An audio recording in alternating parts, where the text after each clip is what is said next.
Estou ingressando na carreira de professor para ser colega de vocês, professor na universidade, aprendendo a pesquisar, aprendendo a ser responsável por uma formação que a gente sabe que é dificílima de produzir, porque não é só uma formação de conteúdo, é uma formação que tem que explodir o conteúdo, na verdade, tem que fazer o conteúdo servir para outros fins, né?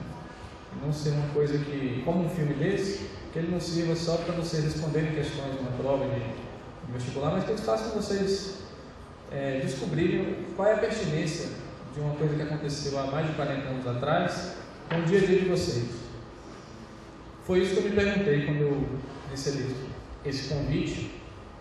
O que eu poderia dizer para pessoas que talvez boa parte delas seja mais nova que eu, mas que não se encontram numa faixa etária muito diferente da minha, quando se trata de uma escala que vai de 2012 a 68.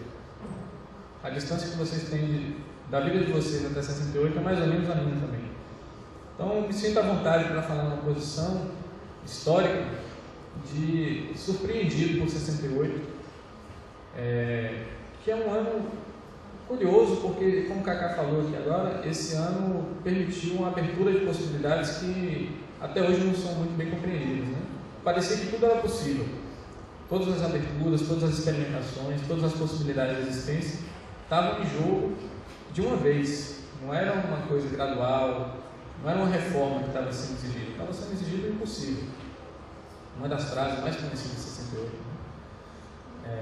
Queremos o impossível, desejamos o impossível. Esse desejar o impossível parece ter se esquecido, né? no limiar do tempo aí. E ele chega para nós como uma coisa um pouco absurda. Porque esses jovens eram muito loucos, eles experimentavam determinadas substâncias e eles achavam que o impossível era plausível, né? Era realizável.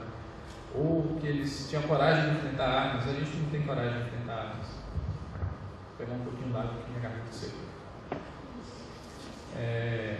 E nós achamos muito estranho, né, que pessoas da nossa idade tivessem que pegar em armas para lutar por uma coisa muito simples, direitos muito básicos que a gente acredita que hoje estão garantidos.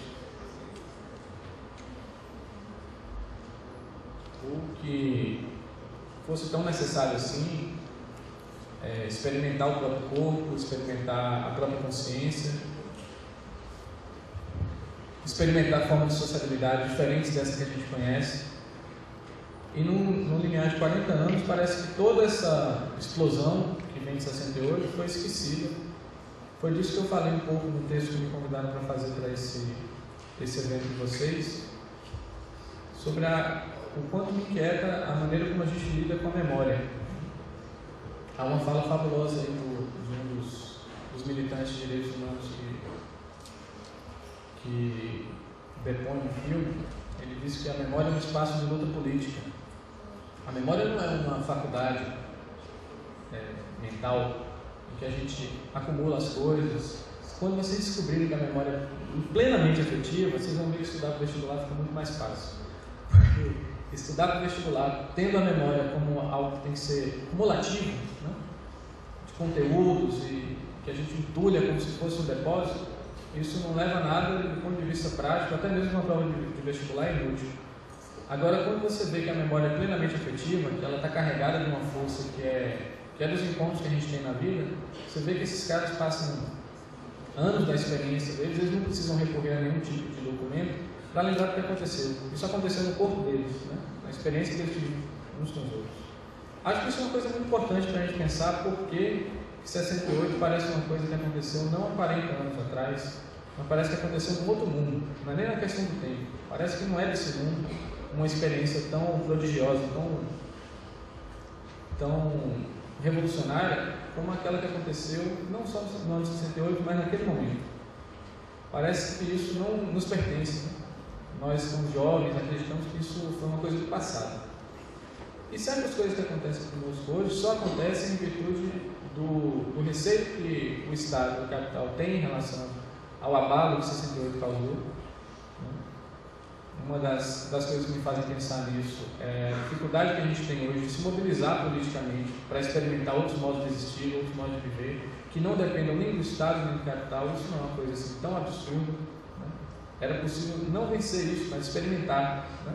Tentar pelo menos. para dizer assim, olha, não funcionou porque a gente não conseguiu implementar, mas a tentativa foi feita. E parece que certa concepção que a gente tem de história faz acreditar que a história é progressiva e que se 68 não venceu, não instaurou as modificações que devia instaurar, a gente pode cair no engodo de achar que isso foi porque era o momento menos evoluído da história e que a gente, essa é a grande ilusão, arrogante, como diz o Eduardo Galeano, a arrogância que a gente tem de achar que o nosso tempo é sempre o tempo mais importante, ou o tempo mais urgente, talvez o mais evoluído também. Ilusão que a gente já devia ter quebrado, mas parece estar cada dia mais forte. A gente tem uma fé imensa de que o nosso presente ele superou tudo aquilo que havia de utopia e de barbárie no século XX. Essa é a grande ilusão que a gente alimenta no cotidiano, que parece que não tem pertinência com a história. É disso que eu queria falar para vocês hoje com relação ao espaço político, que não é necessariamente das decisões dos governantes, não é necessariamente o espaço das deliberações econômicas, que também são importantes, que são decisivos, mas é um espaço de luta política muito sutil, muito vertiginoso, que é o do que a gente pode lembrar e do que a gente pode esquecer, ou do que a gente é capaz de lembrar ou do que a gente é capaz de esquecer. E eu sou capaz de lembrar de coisas de 68 sem ter vivido coisas de 68. Sou capaz de esquecer de coisas também que parece que são importantes para mim, mas que há algo que faz esquecer. Tem mil mecanismos de esquecimento aí circundando nossa vida hoje. E a gente devia pensar um pouco. Eu comecei falando do livro que me ensinou sobre a importância de um livro, por que um livro é importante, não é pelo seu conteúdo, mas pela força, pela violência que ele pode ter, para me ferir de um modo que eu não esqueça nunca mais a cicatriz que aquele livro causa. Foi por isso que eu precisava falar para vocês da importância dessa memória, que é uma memória afetiva. Um personagem desse filme, que é o Eduardo Galeano, ele me marcou profundamente quando eu estava mais ou menos na idade de vocês, e eu li um livro dele chamado, esse livro que menciona no filme, As Leis Abertas da América Latina, e foi engraçado porque quando me recomendaram um livro, eu tive preguiça de ler.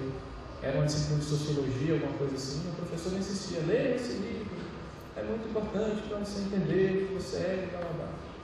Eu nunca quis ler esse livro. Um dia, depois, passado muito tempo, eu já estava entrando na faculdade, resolvi ler o livro do Galeano e ele foi uma pancada para mim. Não que eu não soubesse algo sobre o que ele conta. Algo da história da América Latina a gente sempre ouve, mas você sentir, isso acho que a escritura do Galeano permite, sentir o que são de fato esses 500 anos de exploração que a gente tem na América Latina, no Brasil, permite que você não se coloque mais numa posição de bobo, achando que você pertence a um mundo que não tem história. Tem uma história e nessa época, logo depois que eu tinha lido o texto do Galeano, eu fiquei assim, muito mexido com aquilo, né? Uma imagem que eu não esqueço nunca do livro diz respeito à quantidade de prata que foi roubada da Bolívia, Potosí, e que se essa quantidade, 16 milhões de toneladas de prata, eu não fazia ideia do quanto isso pode ocupar em termos de espaço. E o Galeano cria uma imagem, diz, olha só, 16 milhões de toneladas de prata permitiriam que a gente fizesse uma ponte de Potosí até Madrid, capital da Espanha, naquele momento, o local para onde ia toda essa prata. Vocês imaginam uma ponte toda de prata feita atravessando todo o Atlântico. Isso é um sinal, um pequeno sinal de quanto nós, como latino-americanos, como nós sofremos um processo de espoliação e que hoje parece que ele não diz respeito a nós, ele diz respeito a um passado perdido. E quando se fala nas discussões sobre o endividamento da América Latina, dos países emergentes, todo esse saqueamento que a gente vê permanentemente acontecer, não só com a América Latina, mas com o Oriente Médio, como está acontecendo agora, novas guerras se instaurando, com justificativas cada vez mais simples, a gente começa a pensar também do porquê, afinal, que essas coisas têm que ficar tão distantes de nós quando são enunciadas na imprensa ou são enunciadas por determinados conteúdos de informação, que faz a gente crer que essas coisas não nos dizem respeito diretamente. Da mesma maneira como o Kaká colocou, talvez a utopia e a barbárie não são necessariamente opostos, eles parecem que dançam juntos o tempo todo, a utopia e a barbárie. Talvez como oposto, ou como uma coisa estranha a utopia e a barbárie, seja o nosso anestesiamento, né? A maneira como a gente lida com isso, como se não dissesse respeito a nós. E isso acho que tem muito a ver com a memória, com a maneira como a gente produz a memória. A memória não é uma coisa natural.